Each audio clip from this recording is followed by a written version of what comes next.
খাওয়ার গুরুত্ব নিয়ে একটু কথা বলি তো বুঝবেন খাওয়া কি জিনিস। আমাদের ইসলামের মধ্যে প্রতিটি কর্মে দোয়া আছে না? বলেন, ঘুমানোর দোয়া, বাথরুমে যাওয়ার দোয়া, ঘরে প্রবেশের দোয়া, কাপড় পরিধান করার দোয়া আছে না নাই? খানা খাওয়ার দোয়া। আপনি কোন একটা ইবাদতের ডাবল দোয়া নাই, খানার মধ্যে ডাবল দোয়া। কোন একটা ইবাদতের দুইবার দোয়া নাই, খানার মধ্যে। শুরুতে পড়বা বিসমিল্লাহি ওয়া আলা বারাকাতিল্লাহ, শুরুতে ভুলে গেছো, মাঝখানে মনে পড়ছে কি পড়বা? বিসমিল্লাহি আউয়ালাহু ওয়া আখিরা। এই যে দুইবার দোয়া, এটা আর কোনো ইবাদতে নেই, কোনো কর্মে নেই, খাওয়ার মধ্যে আছে। কারণ খাওয়া আলাদা, খাওয়া আলাদা। খাওয়া ঠিক, বেঁচে থাকা ঠিক, খাওয়া ঠিক, ইসলাম ঠিক, খাওয়া ঠিক, ইবাদত ঠিক। বুঝতেছেন দেখুন। এবার খাওয়ার পরে যান, খাওয়ার পরে যান, খাওয়ার পরে গিয়ে দেখবেন দোয়া পড়তেছি। ঘুম থেকে উঠেও তো আমরা দোয়া পড়ি, বাথরুম থেকে বের হতেও তো দোয়া পড়ি।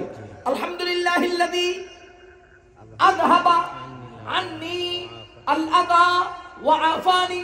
সকল প্রশংসা ওই আল্লাহর, যিনি আযহাবা দূর করেছেন, আন্নী আমার থেকে, আল আযা কষ্ট, ওয়া আফানি আমাকে মুক্তি দিয়েছেন, নিষ্কৃতি দিয়েছেন, নিরাপত্তা দিয়েছেন। তার মানে আমার পেটের মধ্যে কতগুলো পানি জমেছিল, পেটের মধ্যে কতগুলো মল এবং আবর্জনা জমেছিল, এই আবর্জনাগুলো দূর হয়েছে, আল্লাহ দূর করেছেন আর আমাকে নিষ্কৃতি দিয়েছেন। সুতরাং আমার যদ্দুর অর্জন অদ্দুর শুকরিয়া।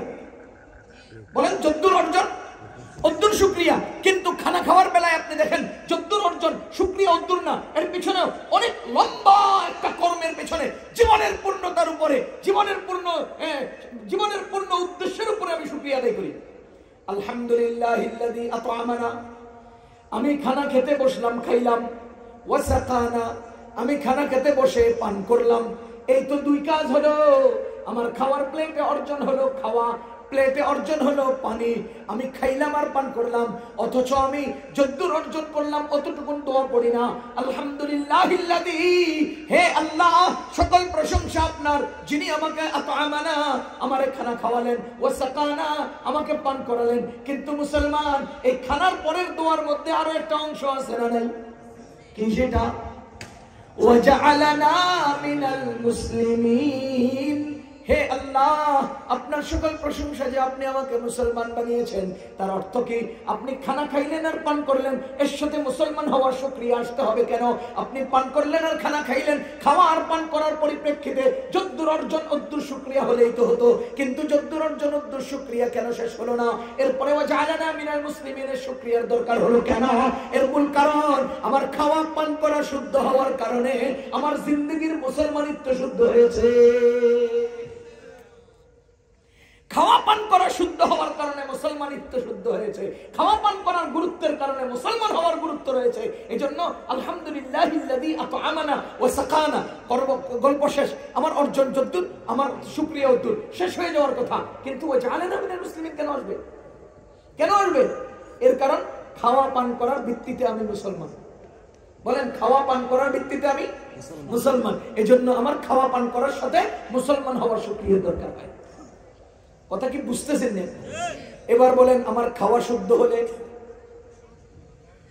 বেঁচে থাকা শুদ্ধ? আরে আমি প্রশ্ন করছি আপনাদেরকে, আপনারা বলেন খাওয়ার জন্য বাঁচি না বাঁচার জন্য খাই? কয় না মানুষ বাঁচি কেন? তো খাওয়া শুদ্ধ না হলে ইবাদত বাতিল।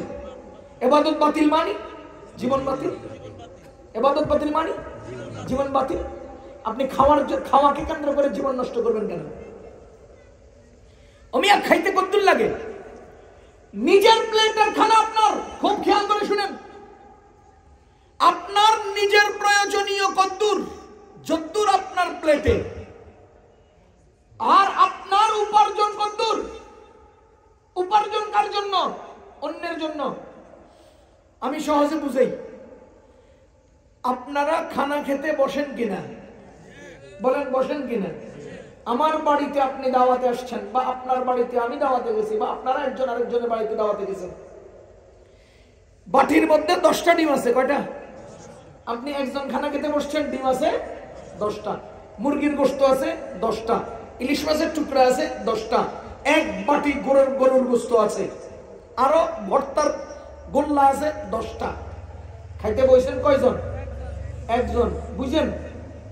এবার আপনি খাওয়ার পরে, খানা খাইতে বসছেন পরে প্লেটে আমি একটা ডিম দিলাম, এটা আপনি খাইলেন। দ্বিতীয় ডিমটা যখন দেই আপনি কি বলেন? হ্যাঁ, না দিয়েন না। আমি আপনাকে একটা ইলিশ মাছের টুকরা দিলাম, আপনি এটা খেলেন, এরপরে দ্বিতীয়টা দিতে গেলে আপনি কি বলেন? না। আপনাকে আমি একটা মুরগির রান দিলাম, একটা খেলেন, দ্বিতীয়টা দিলে আপনি কি বলেন? বলেন? আর দিবেন না। যদি না নেন ভাই মাপ চাই, বলেন কিনা? আর পারি না।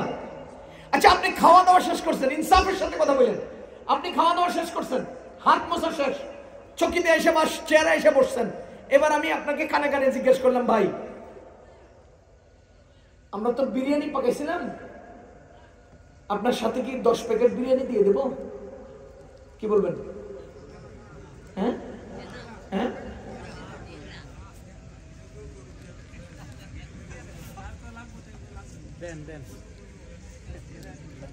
বুঝেন নাই? আপনাকে কানে কানে জিজ্ঞেস করলাম, ভাই 10 প্যাকেট বিরিয়ানি দেব? আপনি তৎক্ষণাৎ হিসাব মিলাবেন। 10 প্যাকেট বিরিয়ানি, আমার বাড়ির বুয়া আছে, বুয়ার পোলাটা আছে, দারোয়ান আছে, দারোয়ানের বাচ্চাটা আছে, ও পিছনের বাড়ির পোলা একটা আমার বাড়ি সবসময় আয় যায়, হ্যাঁ আছে। ওই পাশে পোলা একটা মাই একটা নাম বাড়িতে দেখা যায়, হ্যাঁ আছে। হ্যাঁ, সাথে সাথে 10টা প্যাকেট 10 জনের দেওয়ার হিসাব মিলাইয়া কি বলবে? হ্যাঁ হ্যাঁ দিয়ে দেন। যদি কয় 12 প্যাকেট দেই, যদি কয় 15 প্যাকেট দেই, আরে ইনসাফের সাথে বলেন। আমি শুরুতে আপনাদের কি জন্য বলছি, ইনসাফের সাথে কোন। আর আপনার প্লেটের খানা কে খাবে? আপনি খাবেন কোন?